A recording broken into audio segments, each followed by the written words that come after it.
You are listening to Keep Canada Weird, a weekly weird news roundup by the Nighttime Podcast.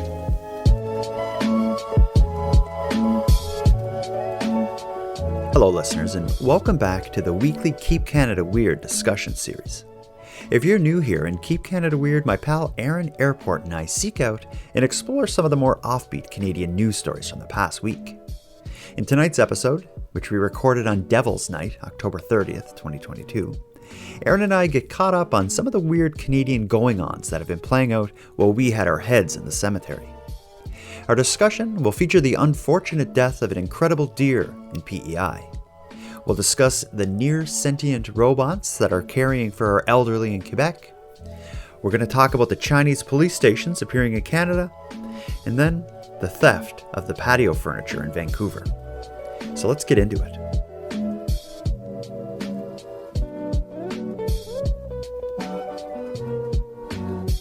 Handsome Aaron Airport. It is Sunday night, the 30th of October.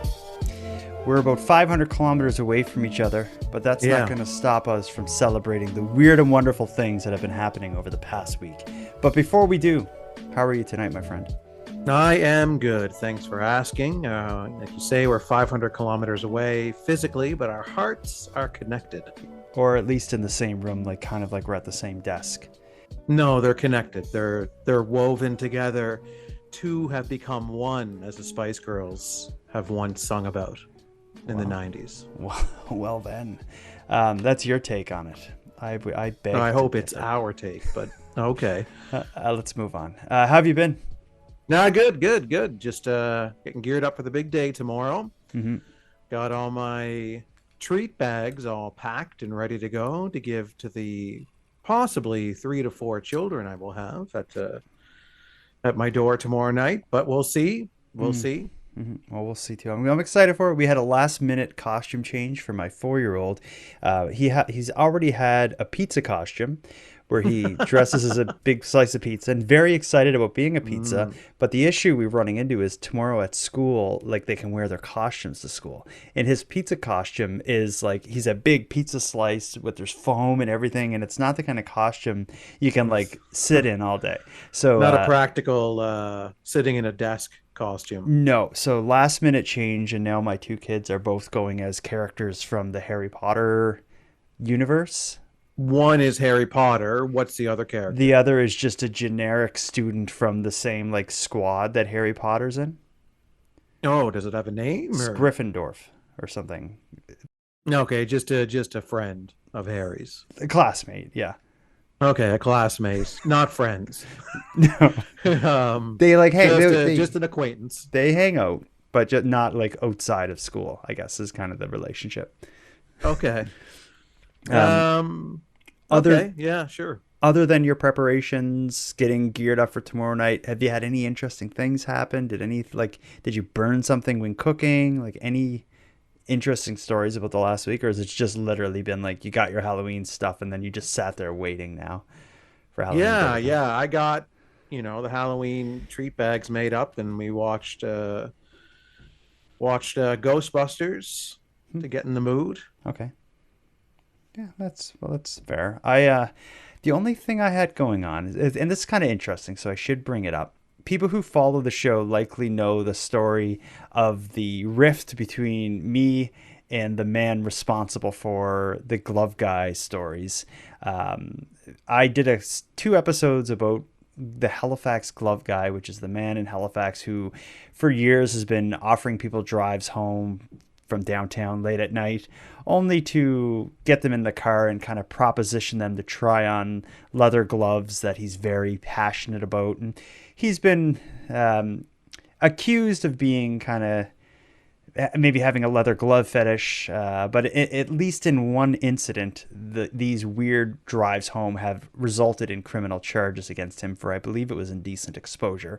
Anyway, when I did the story about him, a 2-episode series about him, he got quote-unquote revenge on me by registering the name The Nighttime Podcast as a company that he owns in a Nova Scotia government directory and using that listing as a way to I don't know, tell people that he owns the Nighttime podcast. I don't understand what the end game of all that was, but that is something that he has done. And I have been trying to get the Nova Scotia government to remove this listing because I have the trademark for the name Nighttime Podcast.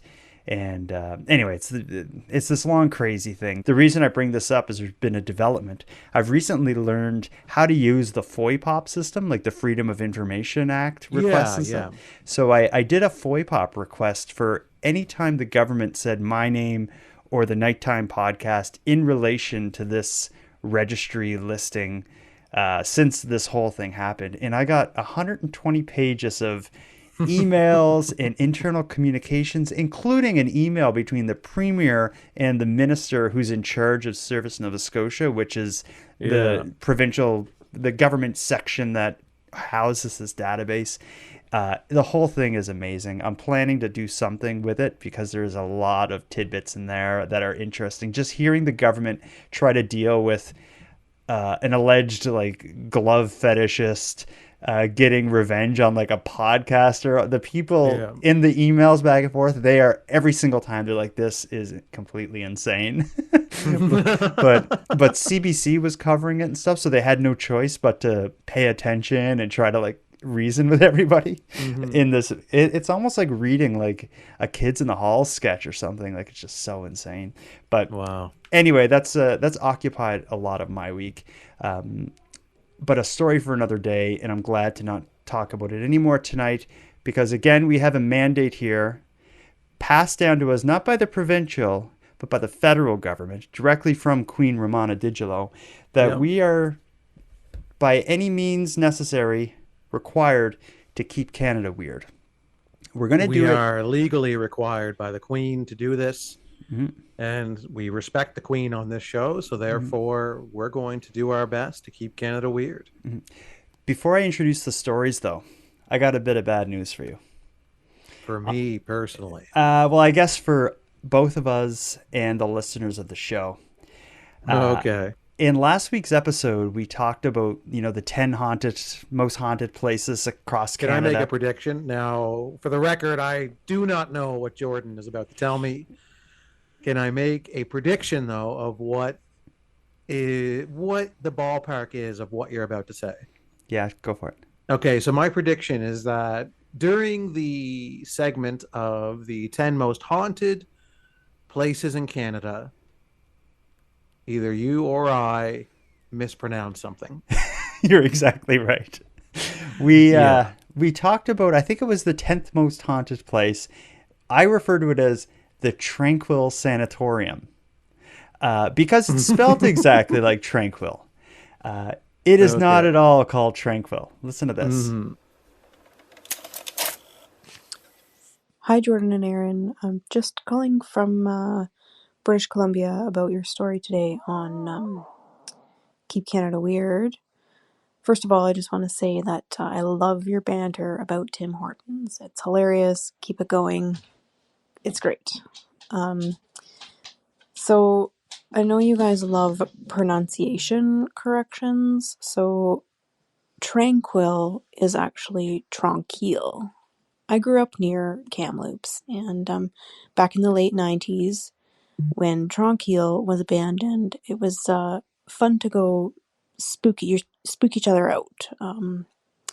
So late one night, we went out there, a group of us, and there was a man riding a bike.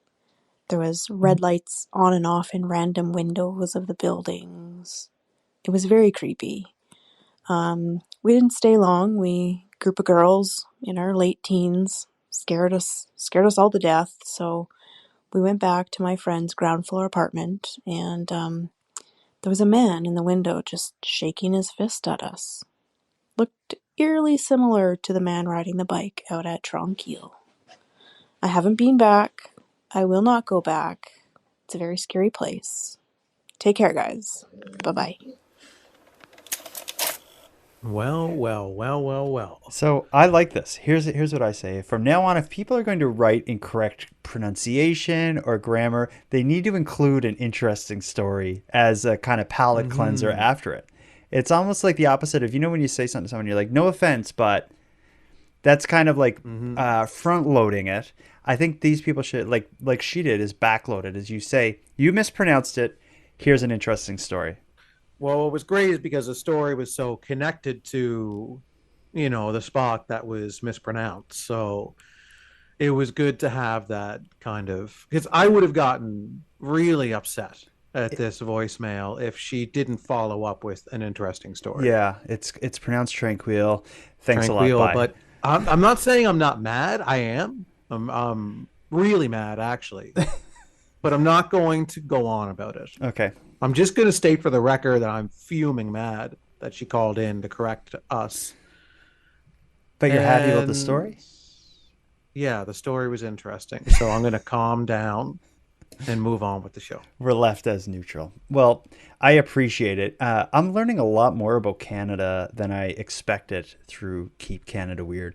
These stories bring us to these small little towns that you never would have heard the name of. Like, I keep thinking Majorville in New Brunswick, where it had that weird potato thing that we did a few episodes about. We had mispronounced that, and I got quite a few emails because it's spelled like Maugher or something. So I was pronouncing it Maugerville, but they actually pronounced it Majorville.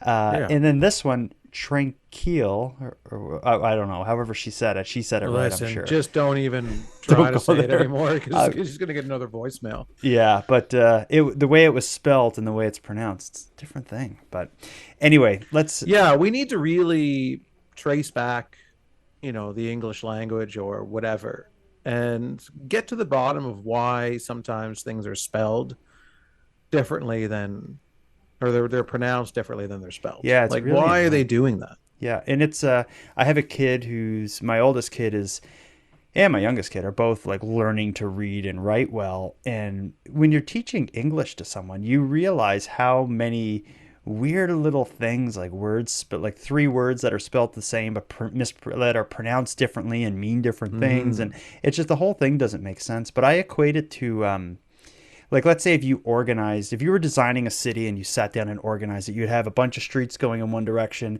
a whole bunch of streets going, perpendicular and parallel to that. So everything would just be this nice grid, and it'd be organized and everything would work good. But that's not really how it works, because cities kind of grow and adapt and move around over time. So you get a city like Halifax where there's no streets that are parallel or perpendicular. Everything's just going in different directions and curving and turning. And I think that's like more often than not how a city ends up. And I think the English language is kind of like that. It's just a patchwork of people from different places and different ways of saying and doing things. And maybe that's what makes Canada and the English language wonderful. Yeah, we should maybe talk about adding more letters to the alphabet. Why haven't we done this long ago? Or removed a few, because some of them... Because it's obvious that we've run out, and certain words have to take letters that have a defined sound to them and either take the sound away for a word to work or change the sound of it. Well, we could just add more letters for whatever sounds we want. And who's to stop us? Yeah, that's true. That's a story for another day. Let's get to our topics here. We haven't fulfilled our mandate yet. We've hardly even we're failing at the mandate. Okay, we better get serious. Tonight, we're going to be sharing the unfortunate story of an amazing deer. Yeah, I don't like this story. We're going to be talking about Chinese police stations in Canada. We're going to be discussing robots and the theft of patio furniture caught on camera. Where do you want to begin this? Well, I really like the robot story, so I'm wondering if we should save that or should we start with it? Let's jump right into the robot story, because this is interesting. Since you brought it up, I love the story. I love this story too, for a multitude of reasons. Yeah, for a multitude of reasons. It involves all the COVID stuff in a way. It involves the strain on our healthcare system as a result of our aging population. It's technology and science and humanity and psychology. There's a lot at play here.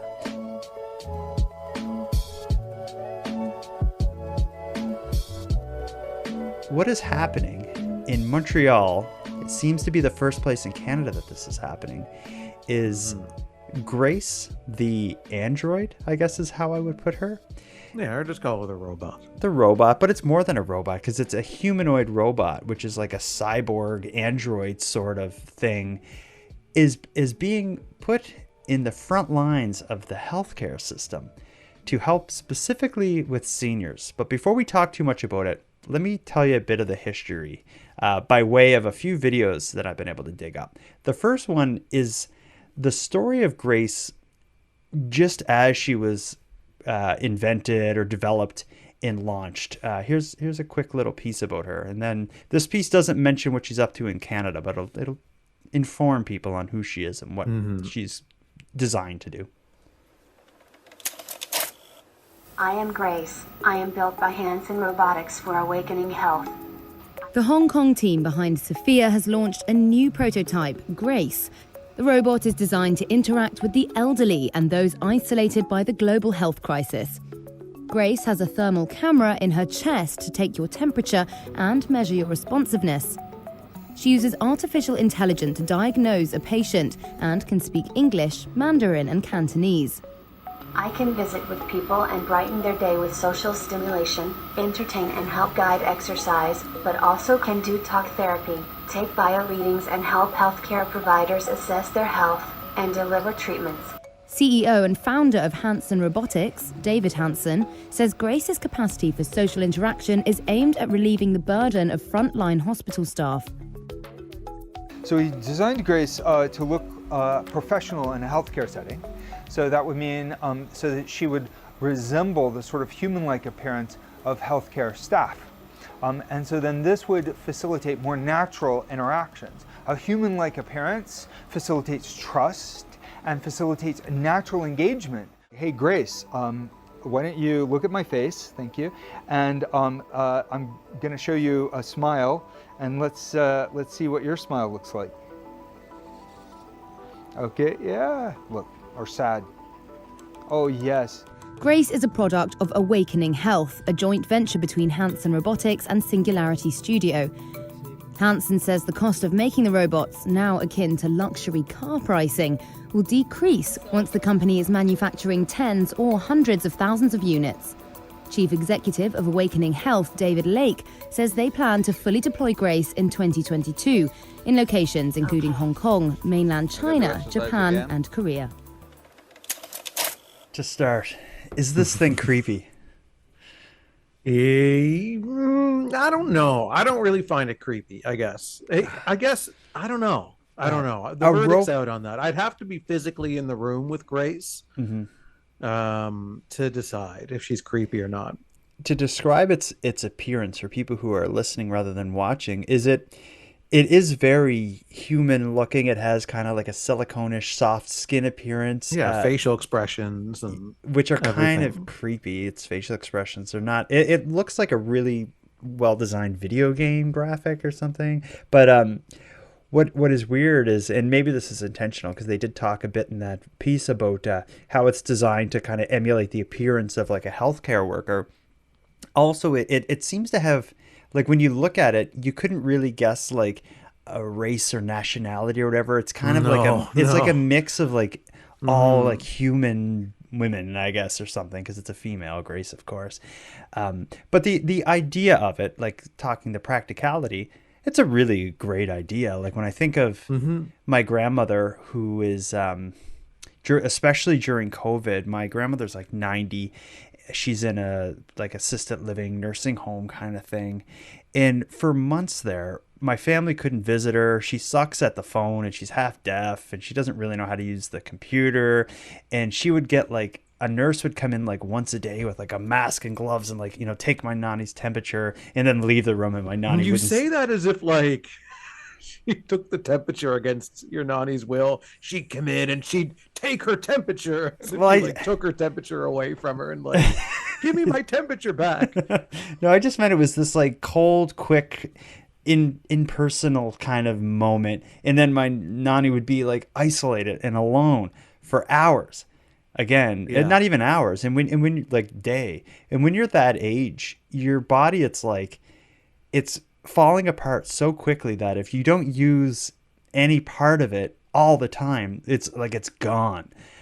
So the idea of all these seniors in nursing homes and stuff that aren't socializing and having conversations and interacting, it's like I can't imagine the harm it's doing to them.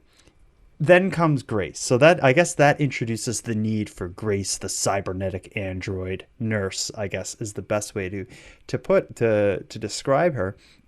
And invented overseas, I think it said in China, but she is now tasked with keeping seniors company and giving them social, I don't know, interactions. And it's there. She's being deployed in Montreal's Jewish General Hospital.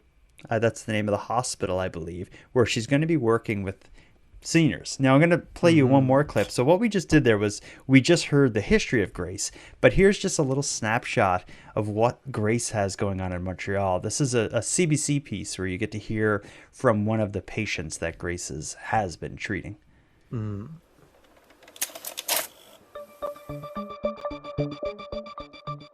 What's your favorite movie and who's your favorite actor and actress?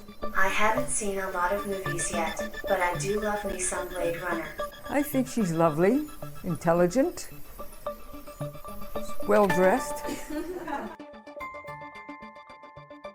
We as caregivers are busy.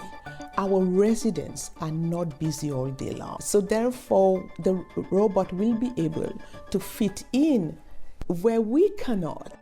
I love spending time with seniors because they're so friendly and hospitable. We are having, unfortunately, healthcare workers and staff serving the older adults are overburdened with so many different clinical duties and physical support that Grace could be an addition all the time, both in clinical and administrative situations. So I guess that just gives us a quick look at, how the rubber's meeting the road. Is this weird? No, I don't think it's weird. I think it's the next logical step as the technology develops and the need is created with, staff shortages and pandemics, etc. All of the obvious reasons that, the regular staff at a nursing home, aren't able to provide all of the services that they would like to be able to provide all of the time for the people that are there. But I don't find it weird. I think, this is the very preliminary, dipping the toes in the water of where we're obviously going to head as the technology develops.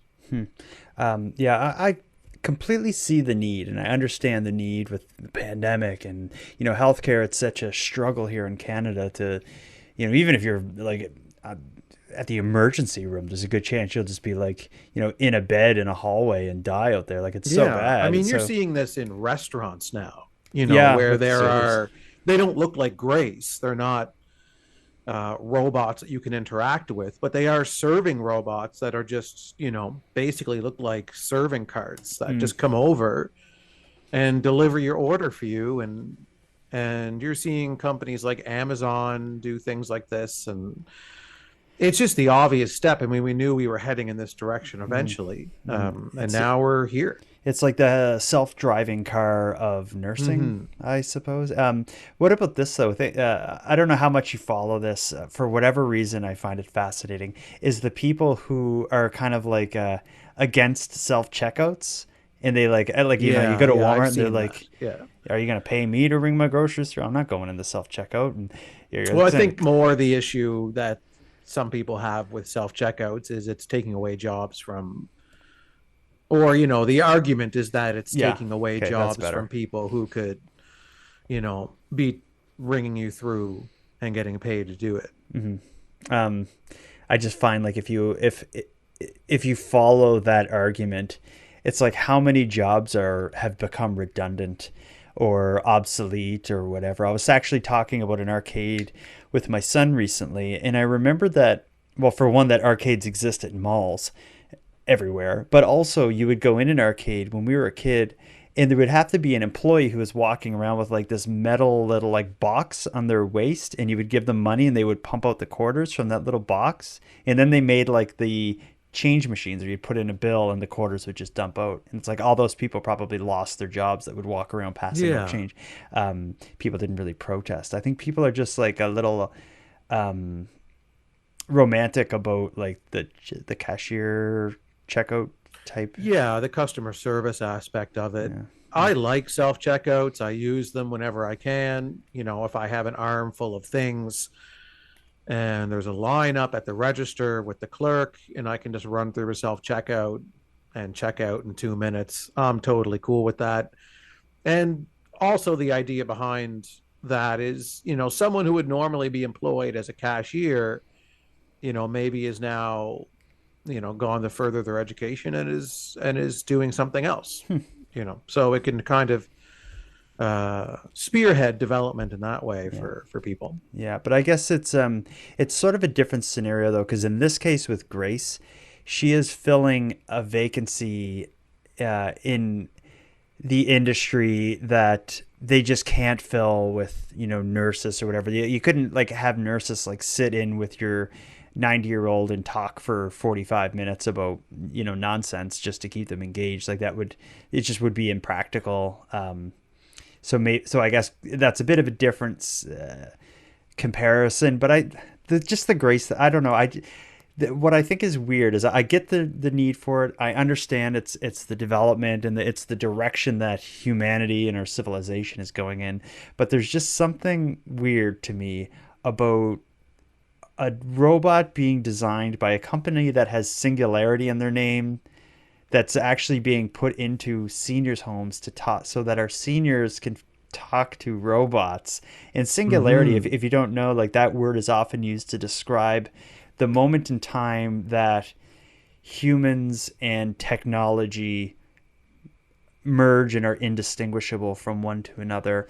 And some people will, like futurists, I think are what you would call them, talk about a time when, for example, like you can maybe design an electronic ear that is an improvement over the human ear. So not due to a medical reason, but maybe just to upgrade your body, you will get an implant that will, you know, improve your hearing using technology, and maybe we'll do that with our eyes. And so it's weird to hear that word, and it's weird. But I'm all for that.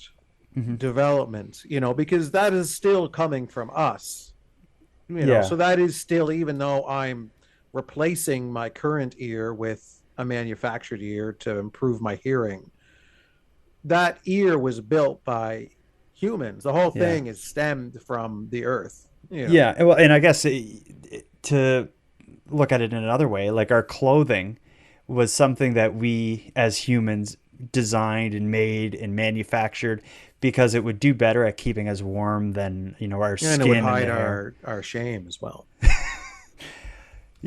So it's I mean, you know, done double one duty. Final point on this. This is a question that I'm sure a lot of listeners and viewers are, not a lot, but enough that I'm going to bring it up. So you have this robot, right? Okay. And I'm sitting down for this. I'm cuddling in for this one. Yeah. So you have this robot. I'm just wondering if any of the kind of managers at this nursing home have a plan for when the inevitable happens. So you have this robot that goes in because it's unsupervised when it's in the room with the, you know, the residents, right? So you have an older gentleman. Oh, here we go. What happens when one of the patients kisses the robot? Okay, I'm glad that's where you went. Yeah. Will she? She must be programmed to deal with that. Programmed to react to the kiss, like, because eventually, you know, this robot is spending time with people who, you know, maybe don't have anyone to spend time to. So maybe most of the social interactions they're having are with this robot.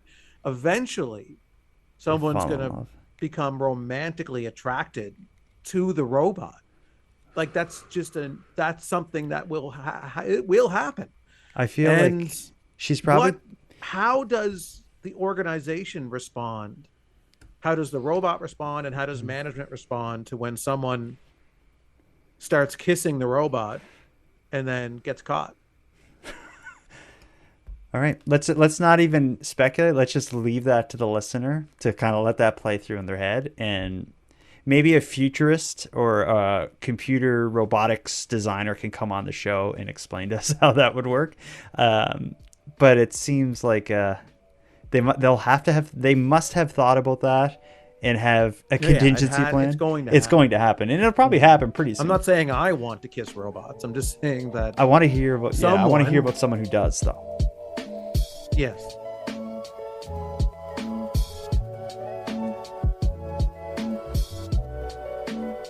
Let's move on. Do you want to get into the unfortunate story of the amazing deer, Chinese police stations in Canada, or the theft of patio furniture? Let's save the patio furniture for the end, maybe. Yeah, I think that's a good idea. Yeah. Let's do the deer. Let's do the deer. Let's get this out of the way. I find this one quite sad. It is quite sad, but it is amazing, in a way. So this story takes place, I guess, in Nova Scotia and Prince Edward Island. I'm just going to read you the article. Okay. So allow this to use theater of the mind and have this play out in your head as I read it. Diane Griffin was about to cross the Confederation Bridge on her way to New Brunswick on Tuesday when she pulled off to the side of the road to take a phone call. Then, as she looked out her windshield, she thought she saw a white-tailed deer come up over the bank and graze in the grass. Could it be? There aren't any deer in Prince Edward Island. How did it get here? Should she hang up? Should she call the authorities? But then her intrigue quickly turned to shock. All of a sudden, right in front of me, it dashed across the road onto the pavement, and a big transfer truck was coming off of the bridge, and just smuck, the poor deer was killed instantly. Officials with PEI's Department of Fish and Wildlife believe the deer is the first to successfully swim across the Northumberland Strait. There are no known white-tailed deer on Prince Edward Island, but they're common in New Brunswick and in Nova Scotia, the department said in an email to CBC. We've occasionally collected dead deer on the South Shore beaches that we presumed to have drowned and washed ashore. The deer was brought to the Atlantic Veterinary College. Due to the condition of the animal after the collision, little information could be obtained, but officials believe the deer was only on PEI a short time before it was killed. Griffin, a retired senator from PEI, the person who saw it, said the incident kept her awake during the rest of her trip. We're not used to seeing them here. It's when we go over to the New Brunswick side of the Confederation Bridge that most of us start to get more cautious, worrying about deer or moose, she said. So it was very intriguing to see the deer here to begin with, but to see it hit such an end so suddenly was a powerful thing to have witnessed.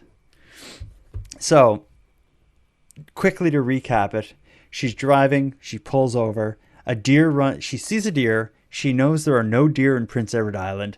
The deer gets hit and killed. But that deer, for people who don't know the PEI's relation to New Brunswick and the length of the Confederation Bridge, that has to be one of the longest bridges in Canada. You would need to be like an Olympian to swim across that body of water, I would think. It takes a couple minutes to drive across it. I can't imagine a deer would be able to swim across it, but it appears that that's what happened. I didn't even know that deer really swam. I knew I've seen deer in the videos. I've never seen one in person, but I've seen deers in a deer in a lake and stuff, kind of swimming, but I don't know them to swim great distances. Yeah, any video I've seen of a deer swimming always looked like it was struggling to swim. Yeah, well, no, I saw one video once where there was this guy on a canoe and he was out in a lake somewhere, but pretty good distance in, and he's like, what's that in the water? And he kind of rows over by it, and it's just a deer looking at him all awkwardly and kicking his legs and stuff. But obviously a deer's body is not made for swimming in any way, but no, it's not designed to do that. Yeah, but that distance for the deer to make it is pretty incredible. It must have gotten to PEI completely exhausted and probably on death's door anyway, just from making that swim. Well, why would it swim? Why would it swim all the way over? What brought it What gave it the motivation to do that? Unless it just started swimming and then it got far enough over that it had to make the decision, like, do I turn around and go back to New Brunswick, or do I keep going to that piece of land I see way off in the distance? I don't know. There would have to, the deer must have been insane, because it's like, I can't stress it enough. When you're on the New Brunswick side looking at PEI, it just looks like this piece of land way off in the distance. It's not at all the kind of thing where you're like, I'd swim over there. Like, it's a couple hour ferry ride, isn't it? Yeah, well, I think it's maybe an hour and a half or something like that. I know driving on that bridge, the Confederation Bridge where the deer swam near, is that's quite amazing. As you make that bridge, just it stretches on and on forever over water, and it's kind of amazing that the engineering that would go into building a bridge that long. But this deer makes it across only to get smucked, as she put it. That is some bad luck and quite unfortunate. It just sucks because, yeah, it's quite a feat for the deer to do that. And then as soon as it gets there, it gets hit by a truck. It sucks. What are the chances? This story depresses me. Mm-hmm. I just want the deer to explain to be itself? Celebrated as this. I mean, I guess it is being celebrated in a way, but I want the deer to be alive, to enjoy it, to enjoy the reaching the end of that great journey. And the first deer known to have done it. It's like, imagine like the first man on the moon. He gets back to Earth.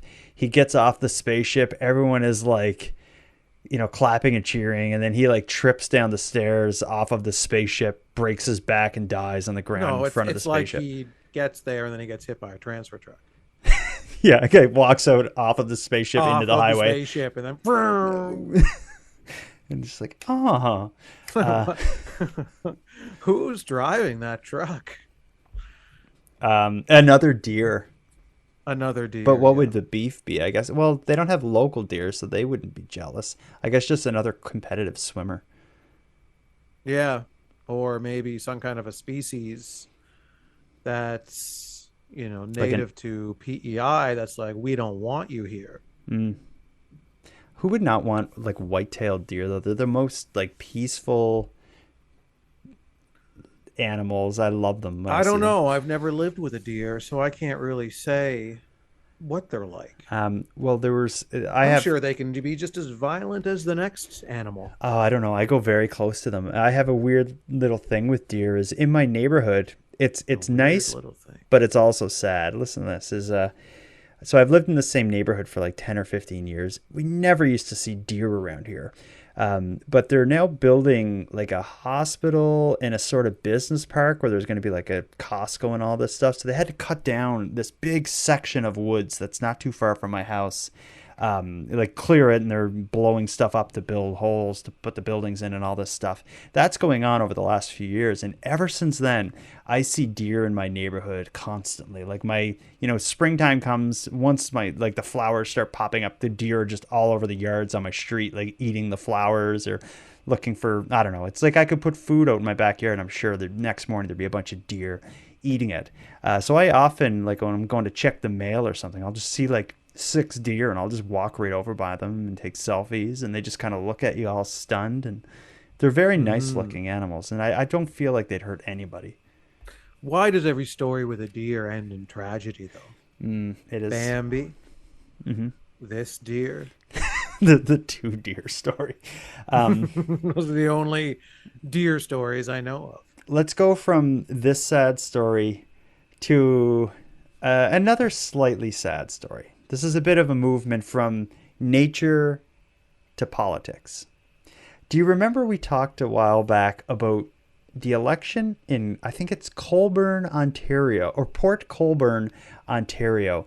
There was the incumbent, like the person who was like mayor, is rerunning, but only one other, and they were about to run unopposed with no one running against them. But in the day before, on the deadline, in the final hours, somebody else entered the race, and it was the incumbent mayor's brother, who they hadn't talked in like 30 years. So you remember this story, right? I remember very well, yes. That election just concluded. The winner had been announced, and the winner was the incumbent brother. So the brother who was previously mayor, won again. He is mayor again. His brother, who ran against him without them talking for whatever it was, 30 years, lost. I want to play you a little news clip of an interview with the brother who won the election. And why I really enjoy this clip is the story very much is that two brothers ran against each other. Aside from that, there's nothing interesting about the mayoral race in Port Colborne, Ontario. I'm sure of it. So the interviewer keeps trying to bring up like get the mayor to maybe say something nasty about his brother or just talk about it. But the guy who won mayor, he just does such a good job of whatever the question is about his brother, he turns it into, kind of spins it positively. So pay attention to that as you hear this little piece. Okay. First of all, congratulations on your victory and your second term as the mayor. Yes. Let me ask you, was this election like any other, or the fact that your brother dropped in the hat in the ring just last minute made it a little bit different for you? No, we took this very seriously. I had a team of over 40 people working like we did in 2018 when I was elected mayor the first time. And I previously served 17 years as a city councillor. But no matter who joined the race up until the last day, whether it was my brother David or anyone else, we were prepared and ready to go out and campaign door to door like we did. And, we pretty much hit every door in the city, and everybody got information on to re-elect Bill Steele. And that's what we worked hard at. Were you surprised when he came up with this candidature, your brother Charles, to fight for the chair? Yeah, my brother David has never done anything, quite frankly, within the community. So, yeah, it is kind of surprising. I mean, most people really join councils before they really run for mayor first, just to get their feet wet and really determine what happens within council meetings and how we move forward. So, but it is what it is. We ran a great race, and we basically stayed above the fray and came out on top as we figured we would. And to your point, you spent 17 years as a city councillor, so mostly people do have that sort of an experience when they want to fight for the position of the mayor. So, okay. But let me ask you this. In terms of the results, were you surprised in terms of the number of people who voted for your brother? I mean, knowing the fact that you were still running for the race and you've had a term already and how successful you've been? No, I mean, races are races. I mean, in reality, you look at it, it's kind of, I look at the hockey analogy where you only need to win by a goal. So, we topped the polls at, I think, around 63%, which is more than what we received last time. What really does bother me, Akshay, is the fact of the low number of turnout, not just in the city of Port Colborne, but across Niagara and Ontario. And, whether you want to vote for a certain candidate or not, in my case, whether they wanted to vote for me or not, get out and vote. I mean, guys like my dad, who was a fighter pilot in World War II, they gave up a big sacrifice, specifically those that didn't come back, and, to allow us our freedom so we can vote. That interviewer really wanted to get into the brother stuff, eh? Mm-hmm. His name is Bill Steele, that one. I thought he did an amazing job of riding those questions and not engaging in what that interviewer so clearly wanted. Well, there was a small dig at his brother when he said, well, normally someone runs for councillor first and gets some experience there before they run for mayor, but whatever. Yeah. So he did have a small, kind of very passive-aggressive dig at his brother, but he kept it for the most part quite professional. Yeah, I feel bad for that interviewer because I could tell he was digging so hard to get, he wanted a big piece all about this conflict. He just didn't get it. But I guess that's what a politician's good at. And I've been told, when you're being interviewed, it doesn't matter what they ask you. You just find a way to talk about what you want to talk about. And this Bill Steele, I could tell, he uses that methodology. They would ask something and he would just talk about it just for a moment about his brother, and then he'd spin it into whatever. The way he spun the question about his brother getting so many votes, and then he spins it into you only need the one goal to win, and then what I really like to talk about is the low voter turnout. Yeah, and my uncle or my father, whatever, who was in the war and freedom. It was just. That was some a kind of a master class in not stooping to the level that the reporter or the interviewer is trying to get you to. Yeah, answering a question by not answering a question. Yeah, well, the question, if you're good, the question is just what you need to get past to segue and find a way to segue into whatever it is you want to talk about. And like you hear that especially in politics when like, you know, they're on this on stage, like what is it, you know, when they like answer questions and kind of debate and stuff. You know, the two presidential candidates or whatever are on stage and someone will ask them a question and they argue back and forth. You really see it in a situation like that. Whatever they're talking about, they just find a way to bring it back to, you know, their platform and, you know, what they're going for. But anyway, I just thought it'd be good to stop into Port Colborne to reconnect with the two, what is the word for it? Estranged brothers. Right. I'm wondering, you know, before we leave this story, the reason that I have a theory that the reason the voter turnout was so low was because people didn't want to be involved in a family feud. That makes sense. Like, I'm not going in there. I'm not getting in between those two brothers. I'm not voting. I think that's why. Yeah, well, it very well could be. Yeah. Let's move to our next story. We're going to save the patio furniture for last. This story is a really weird one. This is certainly a Keep Canada weird. And I don't think either of you are going to be well positioned to understand the nuances of what's happening here. But I can definitely, like, when I first read the article and started researching and reading about this, my mind was blown that another country appears to be setting up police stations in Canada where they're allegedly doing something between intimidating and maybe even like arresting nationals of that country for doing things against that country. And that country, of course, is China. Chinese police stations are said to have been several in Toronto, but in other parts of Canada as well. And this isn't something unique to Canada. I've read of these Chinese police stations, in fact, even being shut down in other countries in the world. But let me play the article to tell you what's happening specifically in Ontario, where it seems to be the bigger kind of, or it's more active, I guess is the way to put it. Right. The resident of this home in Markham, Ontario, denies having anything to do with Chinese service stations. It's wrong address. No, don't borrow me again. According to a report published by human rights group Safeguard Defenders, it's one of dozens of such stations around the world, including 3 in predominantly Chinese neighborhoods in and around Toronto. The RCMP says it's investigating whether criminal activity is taking place. Safeguard Defenders says there is evidence people connected to these service stations have been involved in pressuring some nationals to return to China. According to Chinese state-run media, 230,000 telecom fraud suspects were educated and persuaded to return to China from overseas to confess to crimes from April 2021 to July 2022. In most countries, we believe, yes, it's a network of individuals rather than thinking of it as a physical address and a physical police station where people will be dragged into. But some worry dissidents and ethnic minorities will also be targeted. These stations are another tool that Beijing can use to repress Canadians here in the Chinese community in Canada. Zheng Shui says she's been harassed online by Chinese officials for her activism. Now, the Chinese police station here, just a few kilometers from me.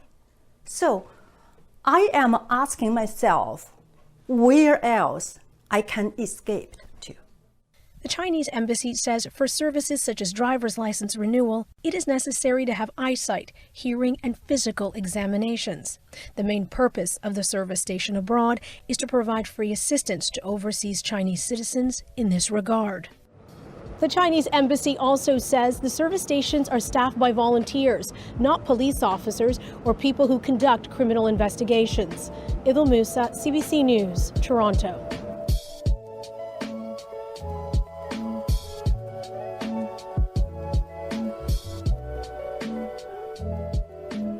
Weird. Very good. All good? So that was really freaky. We're talking about Chinese spies, I guess, setting up these unofficial police stations in Canada. As we're talking about it, boom, the whole thing shuts down. Did we just get hacked? I am not at liberty to say. Okay, well, I think we should just move on from the story. Yeah, let's not talk about this anymore. Yeah. I love the Chinese government. In all seriousness, though, this story, the idea that you would be living abroad and the Chinese government's take on this was that they have these service stations set up in case people need to renew their licenses to get pictures taken and stuff. I call BS on that 100%. Yeah, that's a very who would want to volunteer to do that? Like they say, oh, it's we have volunteers here. It's just because people need to be able to be checked to make sure that they can still keep their driver's licenses, etc. It's like China. This is nonsense. Yeah, I would want to stay the hell away from those centers. And I would also like, this seems like the kind of story where all of a sudden, there's like this missing person, and coincidentally, like the day before they went missing, they wrote bad stuff about China in like a tweet. And now all of a sudden they're, in like 40 stories underground in some concrete prison, having been whisked away by like a service station in downtown Toronto somewhere. What a strange story. Yeah, it's super strange and concerning, and hopefully our government is able to do something about this. Yeah, but it's when it comes to international relations, I feel like Canada is a bit wussy. Like, I don't think they're going to play hardball. Like, if China wants to start setting up police stations in Canada, I don't know. I can't imagine we would do much about it. I feel like if anything, our government would try to spin it and make it sound okay as well.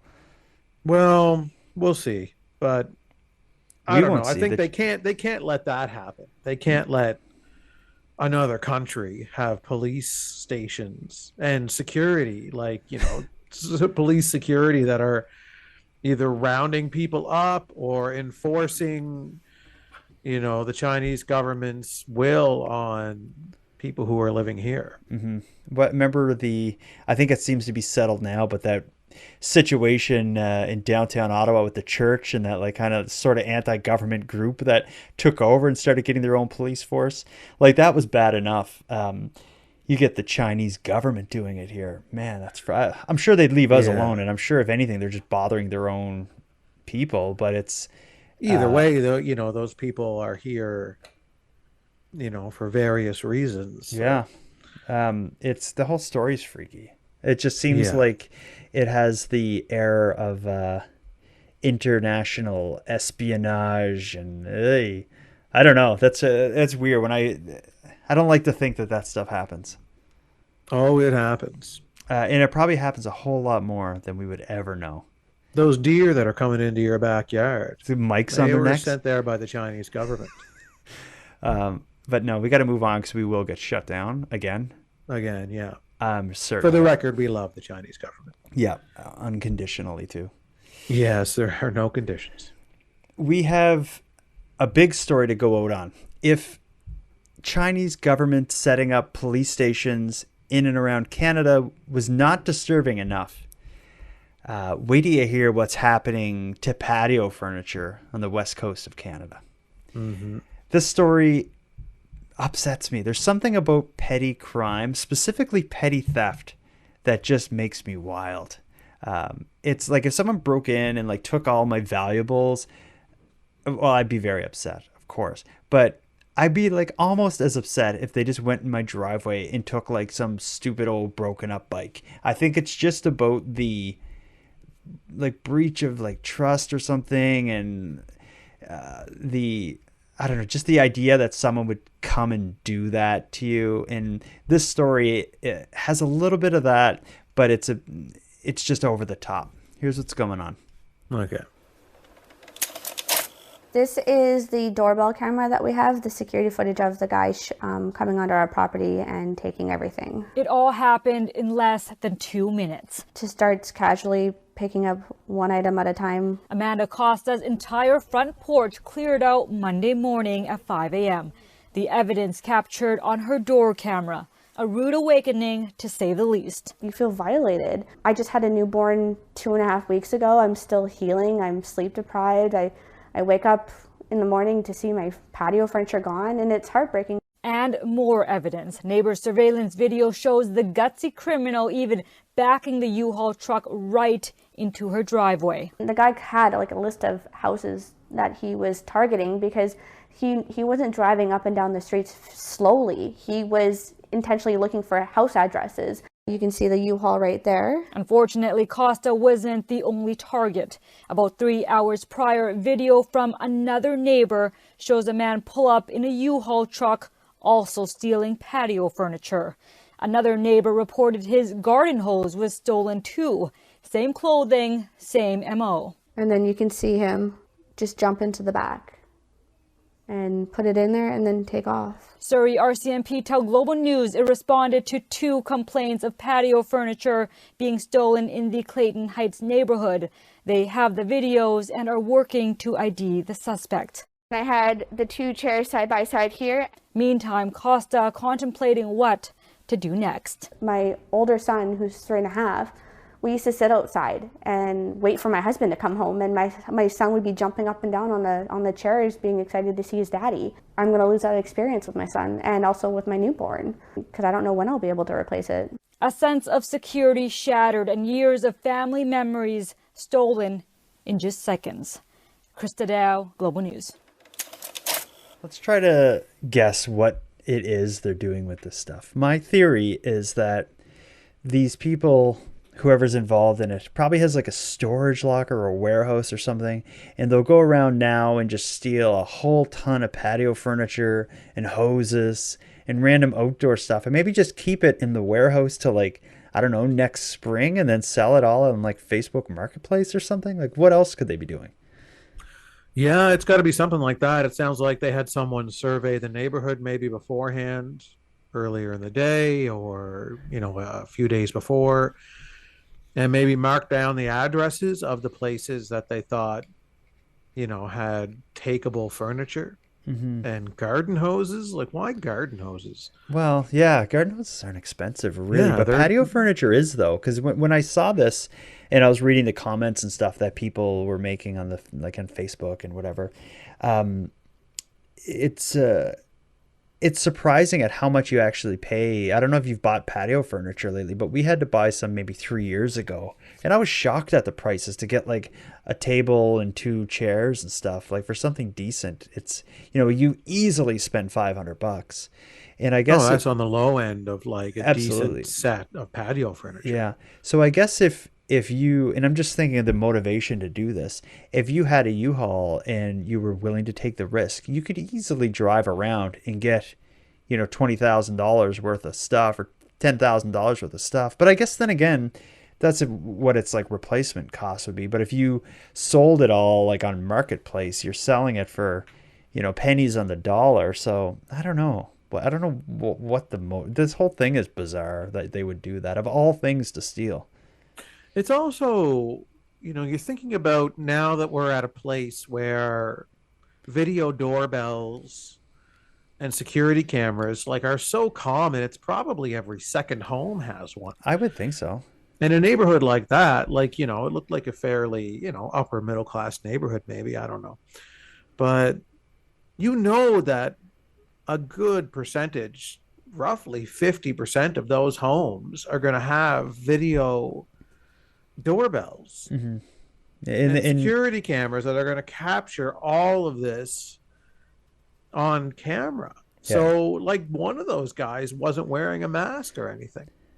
Yeah, absolutely. And you get a pretty good, but not an amazing shot of his face. I think the secret is, and I have video doorbells in my house. I have one on each side of my house. And the trick is not only a video doorbell, but to have a fairly bright patio light or like door light. So that way, when the camera does capture someone, it's bright enough that you get a good picture. I got a video of a guy trying to break into my car, and I got a really good shot of this clown.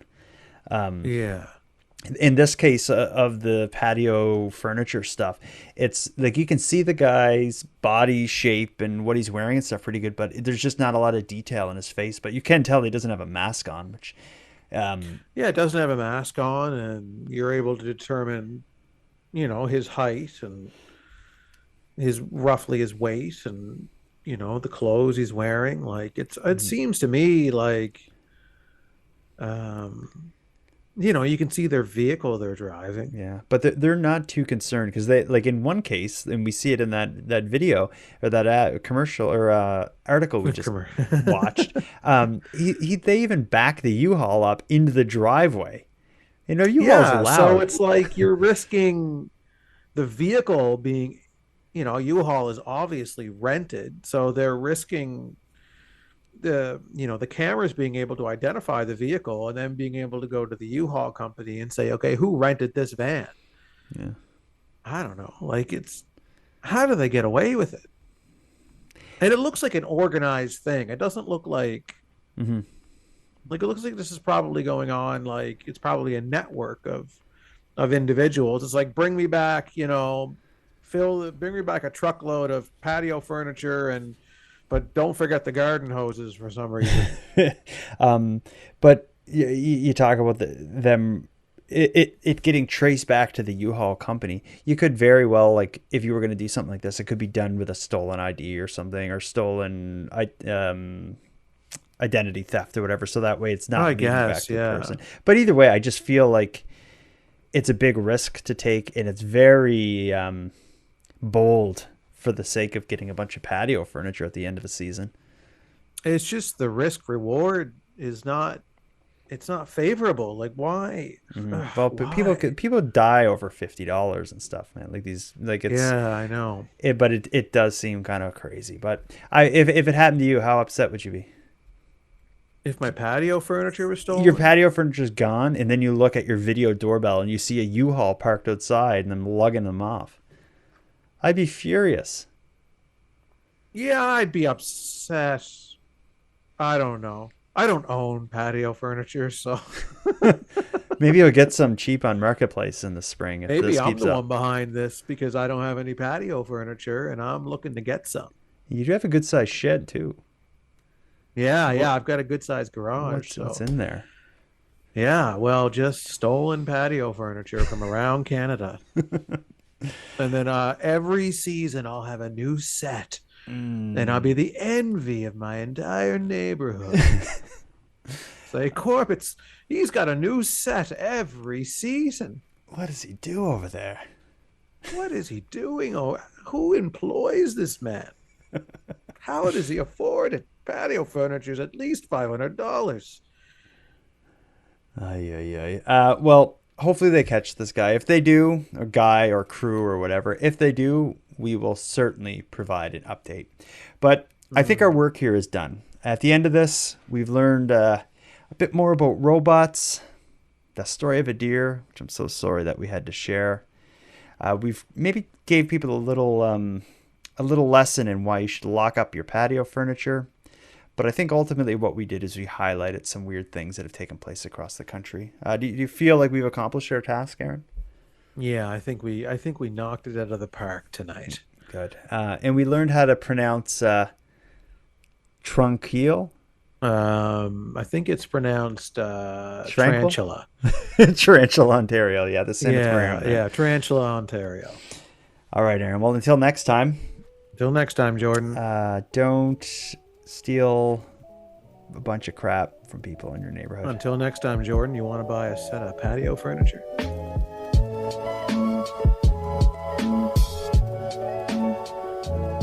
I want to thank you for helping Aaron and I in our mission to keep Canada weird, but please let us call on you for even more support. If something unusual happens in your town, let us know. And the best way to do it is by sending us a voice memo at nighttimepodcast.com. We both hope to hear from you. Now, before we part here, I'm going to end with thanks. A big thanks to Aaron for sharing another evening with me and with you, the listeners of Nighttime. A shout out to the internet's favorite cult leader, Unicole, who supplies the intro and outro voiceovers. And lastly, and most importantly, a massive thank you to everyone who listens to Nighttime, as without your interest and your support, this show would be as pointless as it would be impossible. But with that said, keeping the show alive is and has always been an uphill battle. So if you want to help take a bit of weight off the show's back, make sure you listen on the premium feed. And not only does the premium feed keep the show alive, it'll give you more of each topic than you'll find here on the free feed, as I'm adding exclusive content regularly and maintain a full back catalog of Nighttime episodes only on the premium feed. So for about the price of a cup of coffee, go premium at patreon.com/nighttimepodcast. And with that said, let me thank the newest subscribers. Ibellis, Cassie, Kayla, Megan, and Teresa, thank you for going premium. And for anyone else who'd like to support the show but can't do it with a premium feed subscription, you can give us a big hand by simply sharing this episode on social media and letting like-minded friends know what we're doing here. If you have any story ideas, if you want to give feedback on the show, or simply contribute a voice memo for an upcoming episode, you can do all that and more at nighttimepodcast.com. We hope to hear from you. But until then, take care of each other, hug your loved ones tight, and let us know if you see anything weird. Is written, hosted, and produced by Jordan Bonaparte. Copyright Jordan Bonaparte.